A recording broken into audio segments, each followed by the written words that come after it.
Galencio saying hello. If you are joining, let me know in the chat where you're watching from. Okay, I just want to make sure that we are live. Okay, we're live. Cool.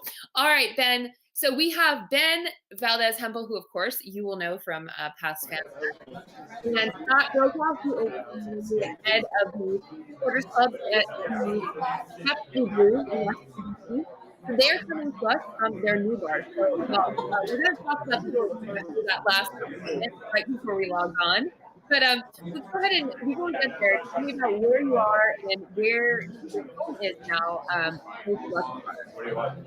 Sure, yeah. I'll let Scott talk about where we are now and how we moved. Okay, just a little bit louder, please. Okay, sorry. It's just a little loud in here. We have F1 across the room. But this is Scott Brokaw. He's the vice chair of Capital City Blues, and he can tell us a little bit more about our new location here. Hey, good morning, Ari. We, the owners of the Lucky Bar, our old home, decided to sell a few months ago, and the new owners, basically, they're not soccer people. They have a different vision for the Lucky Bar. They want to turn it into kind of a nightclub lounge kind of a place, and so we knew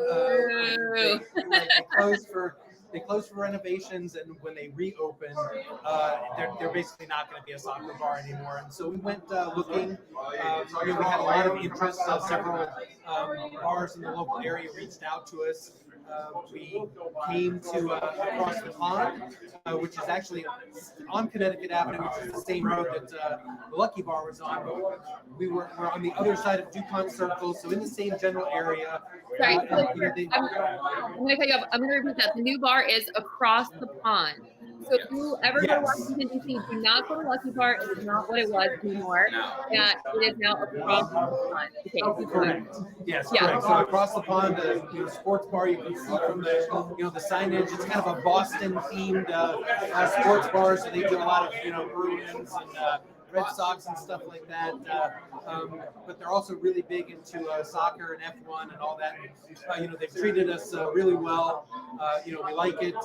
We've been here basically since December, and so we're really enjoying it. Okay, we have a message for you in the chat from Christian Galencio, who says, Scott Brokaw, the man. He does an amazing job for the Capital City Blues. So, Scott, it's always a nice time to see you on here. How long have you been involved with the Supporters Club now? So I've been a member for 6 or 7 years, and Paul Johnson, who's the chair, and I took over as the chair and vice chair. I think this is our 4th year. So it's we continue to grow. We're doing well. We've got a great club. We have a lot of folks who, because DC is kind of a transient population, a lot of military folks who are here for college and then move away. But a lot of them have maintained their membership even after they've left.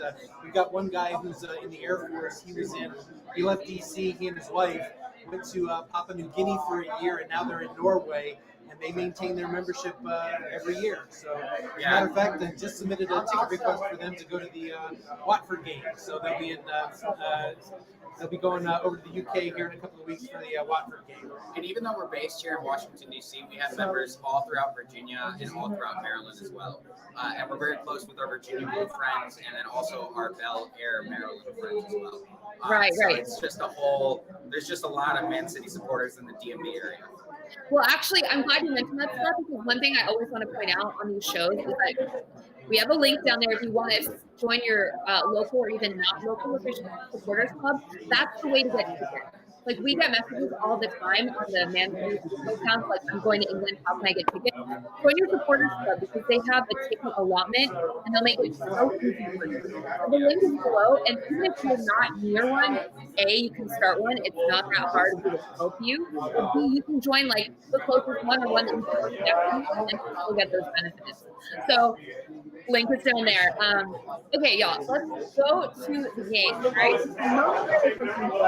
I'm setting up the lights, I'm setting up my microphone, and then all of a sudden, like, fart noise. What do you think happened, in your opinion? What went wrong? Yeah, I mean, to me, you could kind of sense it was coming, right? Southampton had a fair amount of possession, and so it kind of seemed like it was coming. It it's disappointing that it happened, right before halftime, an own goal. Disappointing. I think it was not a great play defensively for City. So hopefully they will get a quick goal at the start of the second half, like they did in the first half, and move on to the semis. Yeah. Okay. Anyone who has opinions about that, put it in the chat. I'll be happy to read them out. Okay. So we obviously have a really great Raheem Sterling goal early on. Who, in your kind of vibes, are you thinking might help us out in the second half? Who do you expect to score, man? I'm going to put you on the spot. I was going to say Kevin De Bruyne, and then if you want to throw it in the chat as well, your answers. But I think Kevin De Bruyne is going to really show up in the second half, get an assist, maybe two, and try and get this win for us and into the semifinals. KDB definitely looked like he was in the mood early on, so hopefully it would be real nice to see Grealish get on the score sheet. Maybe Mahrez comes on. We'll see what happens. Okay, Christian got into says, I thought KDB bossed that first half. He does so much to build up the play. He does, for sure. How strong do you think this lineup is out of all the possible lineups we have? I don't think it's the strongest lineup. I think Jesus hasn't gotten a whole lot of playing time lately. It's good to see him get some playing time, but Southampton's kind of one of those teams you just never really know about. And of course, the FA Cup, anything can happen. Yeah. Sorry, Sorry, could you repeat what you just said, Ben?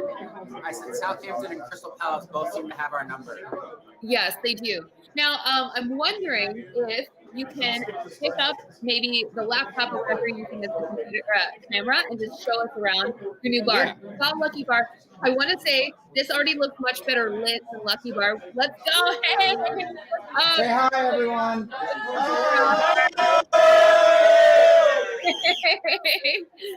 So how does this compare in size to Lucky Bar? It looks like you're not sharing it with another supporter club, which is nice. Like, what's the vibe like right now? It's definitely smaller. I think, like size-wise, it's smaller than Lucky. We share it with West Ham. Yeah, so right. It's the home of the West Ham and Everton bars, but both of those are pretty small clubs. At the Lucky Bar, we shared it with the United and the Arsenal supporters clubs, which are both quite big, and so on Derby Day or when Arsenal and City play at the same time, it can be pretty crazy in there. It has been really busy. A couple of weeks ago for the Derby, it was pretty insane in here. I fully expect the Liverpool game coming up 10 April. I think it's going to be really insane in here, but it's fun. It's a good vibe. Okay. Yeah, not emotionally ready to think about that one yet. Not at all. Not at all. Focus on today's game first. Let's focus on today. Okay. All right. Before we take it away, Ben, Scott, your prediction for the second half. Everyone else in the chat, you can drop your predictions in as well. And just to quickly answer Christian's comment about the food, yes, it is better. Okay. Very good. Food. Okay, good. Prediction for second half, I think we go 2-1, we get a goal, and then we sort of hold defense-wise, and yeah, I think we'll win. I think I'm going to go 3-1 City. City's going Okay, great. Okay, all right. Well, Ben, Scott, thank you so much for showing us around your new home. That is Capital City Blues in Washington, D.C. Across the pond. So I know so many people travel to D.C. for work, for pleasure. So go see them there. Matthew says, thanks, Scott B. It's always a pleasure to have you on. So thank you so much, everybody. And remember, you can use the code FANFEST15 in the shop online for another about hour after the whistle. So go ahead, take advantage of that. There's a lot of stuff. All right. I will see you all very soon. And I'm Ariel. Okay, bye. Take care.